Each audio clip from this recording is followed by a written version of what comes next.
Selamat pagi sahabat Alkitab yang terkasih. Marilah kita mengawali hari ini dengan melakukan perenungan akan firman Tuhan. Bacaan Alkitab kita pada pagi hari ini berasal dari kitab Mazmur pasalnya yang ke-37, ayatnya yang ke-8 sampai ayatnya yang ke-15. Berhentilah marah dan tinggalkanlah panas hati itu. Jangan marah, itu hanya membawa kepada kejahatan. Sebab orang-orang yang berbuat jahat akan dilenyapkan, tetapi orang-orang yang menanti-nantikan Tuhan akan mewarisi negeri. Karena sedikit waktu lagi, maka lenyaplah orang fasik. Jika engkau memperhatikan tempatnya, maka ia sudah tidak ada lagi. Tetapi orang-orang yang rendah hati akan mewarisi negeri dan bergembira karena kesejahteraan yang berlimpah-limpah.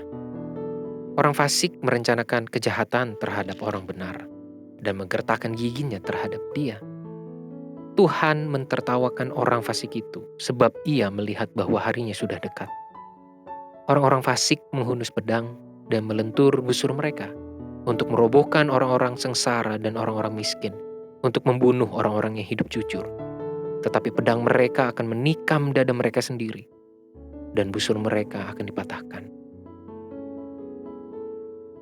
Salah satu ekspresi emosi yang sangat umum muncul pada diri manusia ketika mengalami sebuah peristiwa yang menurutnya tidak semestinya adalah marah. Bukan sesuatu yang baru bahwa di Alkitab, kemarahan menjadi salah satu aspek yang cukup sering dibahas, entah secara implisit maupun eksplisit. Setiap kita tentu sepakat bahwa kemarahan yang tidak dikelola dengan tepat akan berdampak buruk, bahkan tidak jarang mendatangkan hasil yang destruktif, entah bagi si pelaku maupun orang-orang di sekitarnya. Dan rupanya, pemazmur juga memberikan wejangan mengenai pentingnya mengendalikan amarah ketika kita merasa hidup orang yang merundung kita jauh lebih baik dari kita. Kemarin kita sudah melihat bagaimana firman Tuhan mengajarkan setiap umat percaya untuk tidak membanding-bandingkan kondisi hidupnya dengan orang lain, agar kita semakin mampu mensyukuri dan merasakan tindakan Tuhan dalam segala situasi kondisi hidup ini.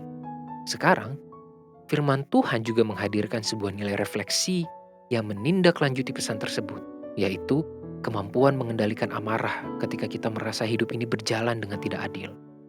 Pesan yang muncul dalam Mazmur Daud ini menjadi sangat manusiawi dan relevan dengan kenyataan hidup. Lebih tepatnya ketika seseorang yang sudah berupaya untuk mempertahankan iman di tengah permasalahan hidupnya. Bagi Daud, kondisi kebahagiaan orang fasik itu bersifat semu, sementara, yang akan berakhir tanpa disadari oleh dirinya sendiri. Kebahagiaan orang benar akan jauh lebih lengkap dan bersifat kekal karena bersumber dari Tuhan. Daud juga menekankan bahwa setiap orang yang percaya dan mengharapkan Tuhan akan mengalami kebahagiaan. Bukan hanya pada saat kondisi hidupnya sudah berubah, tetapi bahkan sejak ia menantikan tindakan Tuhan itu sendiri. Inilah nilai lain dari tindakan beriman yang perlu kita sadari dan kita wujudkan dalam kehidupan sehari-hari. Ingatlah bahwa beriman kepada Tuhan menjadi semakin menarik karena kita tidak hanya mendapatkan kebahagiaan pada saat adanya perubahan kondisi hidup, tetapi juga selama proses penantian terhadap tindakan. Marilah kita berdoa. Ya Tuhan, kami menyerahkan kehidupan kami untuk tetap bertahan, untuk tetap berkomitmen, untuk tetap setia mengikut Tuhan. Ada kalanya kami merasa bahwa jalannya kehidupan ini tidak adil bagi kami. Ketika orang-orang di sekitar kami yang memilih untuk menjauhi Tuhan, justru mengalami hidup yang jauh lebih tenang, jauh lebih nikmat, dan terlihat jauh lebih bahagia daripada kami. Ada kalanya kami ingin marah Tuhan. Bahkan mungkin kami sudah marah kepadamu.